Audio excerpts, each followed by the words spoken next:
অর্থাৎ আমরা জুলাইয়ের যে স্পিরিট, এটা খুবই দুর্ভাগ্যজনক যে জুলাইয়ের যে স্পিরিট, সেই স্পিরিট থেকে যারা সরকারে আছেন তারা কিন্তু সেটা লঙ্ঘন করছেন। তাহলে আমরা এত বড় একটা অভ্যুত্থানের পরেও যদি আমাদের শিক্ষা না হয়, তাহলে আসলে কবে আমরা শিক্ষা পাবো? একটা জাতি হিসাবে কবে আমরা ঘুরে দাঁড়াবো যে এনাফ ইজ এনাফ? বিচার বিষয়ে ঐক্যমত তৈরি করতে হবে এবং একটি ফ্রেমওয়ার্ক বা কাঠামো তৈরি করতে হবে, যে কাঠামোর উপর নির্ভর করে তাদের বিচার হবে, তাদের সংস্কার হবে। সেই কাঠামোতে একমত হতে হবে। সেই কাঠামোতে একমত হয়ে যত দ্রুত নির্বাচিত সরকারের কাছে ক্ষমতা হস্তান্তর করে দিতে হবে। তারপরে নির্বাচিত সরকার যখন ক্ষমতায় থাকবে তখন তার উপরে বারবার চাপ প্রয়োগ করতে হবে যাতে ওই কাঠামো, ঐক্যমতের যে কাঠামো, সেই কাঠামোর উপরে ভিত্তি করে সংস্কারগুলো হয় এবং বিচারগুলো হয়।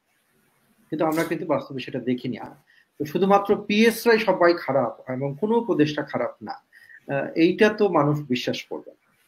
তো যে কারণে এটা দুর্ভাগ্যজনক ভাবে আমাদের জুলাই অভ্যুত্থানের সামনের সারির অনেকের বিরুদ্ধেও যে এই অভিযোগগুলো আসছে, সেইটা কিন্তু আমাদের আশাভঙ্গ ঘটেছে যে এই ধরনের যুদ্ধক্ষেত্রে আমাদের মতো দেশের হয়তো সরাসরি কোনো সামরিক হচ্ছে ক্ষতির আশঙ্কা নাই, এটা জিওগ্রাফিক্যাল অবস্থানের জন্য। কিন্তু এই যে বিশ্বায়নের যে যুগ, সেই যুগে সরাসরি আপনার ক্ষতির সম্মুখীন না হলেও নানাভাবেই আমরা একটা দেশ ক্ষতির সম্মুখীন হলে আর একটা দেশ সেটার উপরে প্রভাব পড়তে পারে। যেমন তেলের দাম, যেমন হচ্ছে মিডল ইস্টে আমাদের অনেক মানুষ থাকেন, কাজ করেন, প্রবাসী ভাইরা রয়েছেন, বোনেরা রয়েছেন, যারা সেখান থেকে আমাদের রেমিটেন্স পাঠান। তো বাংলাদেশে দেখা যায় যে বেশিরভাগ সময় আমরা দেখেছি যে আমরা অন্যান্য দেশে যারা একটু শিক্ষিত ইমিগ্রেন্ট আছেন তাদের বিষয়ে বেশি কনসার্ন আমরা থাকি, কিন্তু যারা বেশি রেমিটেন্স পাঠান তারা কিন্তু প্রবাসী শ্রমিকরা। আমরা যারা শিক্ষিত এবং হচ্ছে বিভিন্ন জায়গায় ভালো চাকরি করি, তারা কিন্তু বেশিরভাগ সময় আমাদের অর্থটা যেখানে থাকি সেখানেই খরচ করি। কিন্তু আমরা দেখি যে বেশিরভাগ সময় শ্রমিক শ্রেণীর যারা রয়েছেন, যারা খেটে খান এবং হচ্ছে যে আহ, এমন চাকরি করেন, নিজে একা থাকেন এবং সেখান থেকে একটা বড় অঙ্কের মানি বা টাকা সঞ্চয় করে তারা দেশে পাঠান, সেখান থেকেই কিন্তু আমাদের রেমিটেন্স গুলো হয়, আমাদের দেশ পরিচালনা করা হয়, আমাদের দেশের খরচগুলো হয়। কিন্তু এটা খুবই আনফরচুনেট, দুর্ভাগ্যজনক ভাবে বেশিরভাগ সময় আমরা তাদের যে নিড রয়েছে, তাদের চাহিদা রয়েছে, তাদের জীবন রয়েছে, সেগুলো নিয়ে খুব একটা আমরা চিন্তা করি। তো আমাদের এই এই প্রথার বিলোপ করা দরকার, এই প্রবণতাটা শেষ করা দরকার। আমাদের তাদের রাইটফুল যে অধিকার এবং তাদের যে সুবিধা, সেই সুবিধাগুলো তাদেরকে দেওয়া উচিত। যেমন এখনকার যে উদাহরণটা, সেই উদাহরণটা এখানে যদি অনেক শিক্ষিত মানুষ কাজ করতেন তাহলে দেখতেন যে একটা বড় ধরনের সাড়া পড়তো সেখানে। কিন্তু সেখানে যেহেতু আমাদের খেটে খাওয়া প্রবাসী শ্রমিকরা রয়েছেন মূলত মিডল ইস্টে, এত বেশি সাড়া আপনি দেখছেন না। কিন্তু আমাদের সরকার প্রত্যেকটা দূতাবাসের উচিত তাদের ইভাকুয়েশনের ব্যবস্থা করা।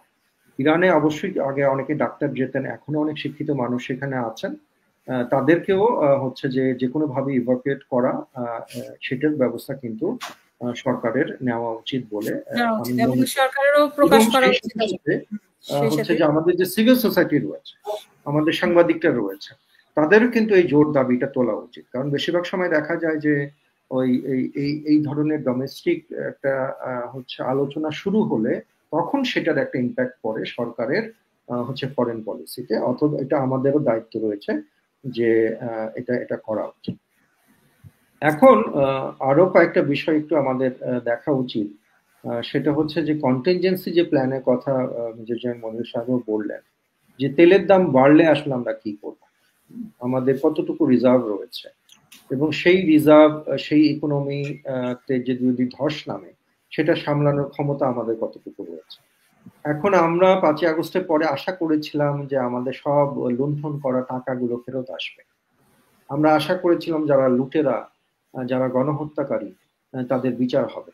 কিন্তু আমরা খুব দুঃখের সাথে লক্ষ্য করলাম যে 5ই আগস্টের পরে বড় বড় যারা রাঘব বোয়াল রয়েছেন, বড় বড় লুটেরা রয়েছেন, বড় বড় গণহত্যাকারী রয়েছেন, মানবতার বিরুদ্ধে যারা অপরাধ করেছেন, তারা কিন্তু দেশ ছেড়ে পালিয়ে গেছেন বেশিরভাগ। ছোটখাটো চুনোপুটি ধরে হচ্ছে এই সরকার হচ্ছে দাবি করছেন যে তারা অনেক কাজ করছেন, যেটা খুবই দুঃখজনক। বরং ওই যে একদল আর এক দলের সাথে নানাভাবে ওই ক্ষমতার ভাগাভাগি নিয়ে নানা দ্বন্দ্ব ইত্যাদি নিয়ে তারা এত ব্যস্ত যে আসলে সাধারণ মানুষ বা দেশের জন্য যেটা উন্নতি হবে, দেশের জন্য যেটা ভালো হবে সেই কাজ করাতে খুব একটা উৎসাহ কিন্তু আমরা দেখতে পাচ্ছি না। যে কারণে আপনি আমাকে যে এর আগে একটা প্রশ্ন করেছিলেন যে শেখ হাসিনা সুইস পতনের ব্যাংকে। পরও পাচারকৃত টাকার পরিমাণ এত বাড়ে কিভাবে, তাই না? হুম। তো কারণ সেই বিষয়ে কারো আগ্রহ নাই, সবার আগ্রহ হচ্ছে কিভাবে ক্ষমতা দীর্ঘায়িত করা যায়, কিভাবে হচ্ছে বিভিন্ন ব্যবসা বাণিজ্যের ভাগিদার হওয়া যায়। অর্থাৎ আমরা জুলাইয়ের যে স্পিরিট, এটা খুবই দুর্ভাগ্যজনক যে জুলাইয়ের যে স্পিরিট সেই স্পিরিট থেকে যারা সরকারে আছেন তারা কিন্তু সেটা লঙ্ঘন করছেন। তাহলে আমরা এত বড় একটা অভ্যুত্থানের পরেও যদি আমাদের শিক্ষা না হয়, তাহলে আসলে কবে আমরা শিক্ষা পাবো? একটা জাতি হিসাবে কবে আমরা ঘুরে দাঁড়াবো যে এনাফ ইজ এনাফ, আর আর হচ্ছে আমরা দুর্নীতি না করে অন্তত দেশটা তাহলে 10 মাসে যে সংস্কারের কথা ওনারা বলেছেন, সেই 10 মাসে আসলে কি হলো? মানে সংস্কার, বিচার এগুলো অগ্রগতি তো থাকার কথা। আপনার কাছে কি মনে হচ্ছে যে প্রত্যক্ষ কোনো অগ্রগতি কারো আছে? সংস্কার এবং বিচারের অগ্রগতি কখন হবে? যখন আপনি সংস্কার এবং বিচারকেই প্রধান প্রায়োরিটি দিবেন এবং শুধুমাত্র সেটা কথার কথা বা রেটরিক হবে না, আসলে আপনার উইলিংনেস থাকবে যে এটাই আমি করব। এটা আমার খুবই গুরুত্বপূর্ণ প্রশ্ন। কিন্তু আমরা দেখি যে একটা বড় অংশের কাছে আসলে ক্ষমতা দীর্ঘায়িত করা এবং নির্বাচনকে পিছিয়ে দেওয়া ইত্যাদি একটা বড় কনসার্ন হয়ে দাঁড়ায়। তারা যদি আসলেই রাজনৈতিক দলগুলোর সাথে ঐক্যমতের ভিত্তিতে একটা ফ্রেমওয়ার্ক তৈরি করতে পারে, তাদেরই তো সব সংস্কার করতে হবে না। কেউ তো কখনো সব সংস্কার করতে পারে না, কোনো সরকারই পারবে না। তাদের যেটা করতে হবে সংস্কার বিষয়ে ঐক্যমত্য তৈরি করতে হবে, বিচার বিষয়ে ঐক্যমত্য তৈরি করতে হবে এবং একটি ফ্রেমওয়ার্ক বা কাঠামো তৈরি করতে হবে, যে কাঠামোর উপর নির্ভর করে তাদের বিচার হবে, তাদের সংস্কার হবে। সেই কাঠামোতে একমত হতে হবে। সেই কাঠামোতে একমত হয়ে যত দ্রুত নির্বাচিত সরকারের কাছে ক্ষমতা হস্তান্তর করে দিতে হবে। তারপরে নির্বাচিত সরকার যখন ক্ষমতায় থাকবে তখন তার উপরে বারবার চাপ প্রয়োগ করতে হবে যাতে ওই কাঠামো, ঐক্যমত্যের যে কাঠামো, সেই কাঠামোর উপরে ভিত্তি করে সংস্কারগুলো হয় এবং বিচারগুলো হয়। কিন্তু আমরা কিন্তু বাস্তবে সেটা দেখিনি। আমরা বাস্তবে দেখেছি তারা নিজেরাই বিচার করে ফেলতে চান সবকিছু, তারা নিজেরাই সংস্কার করে ফেলতে চান সবকিছু।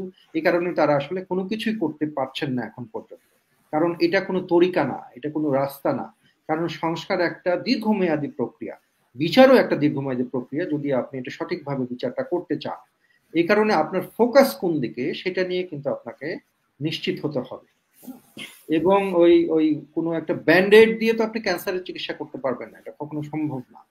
তা এই কারণে হচ্ছে যে আপনার ওই পরিস্থিতিটা বোঝে সে অনুযায়ী ব্যবস্থা করতে হবে।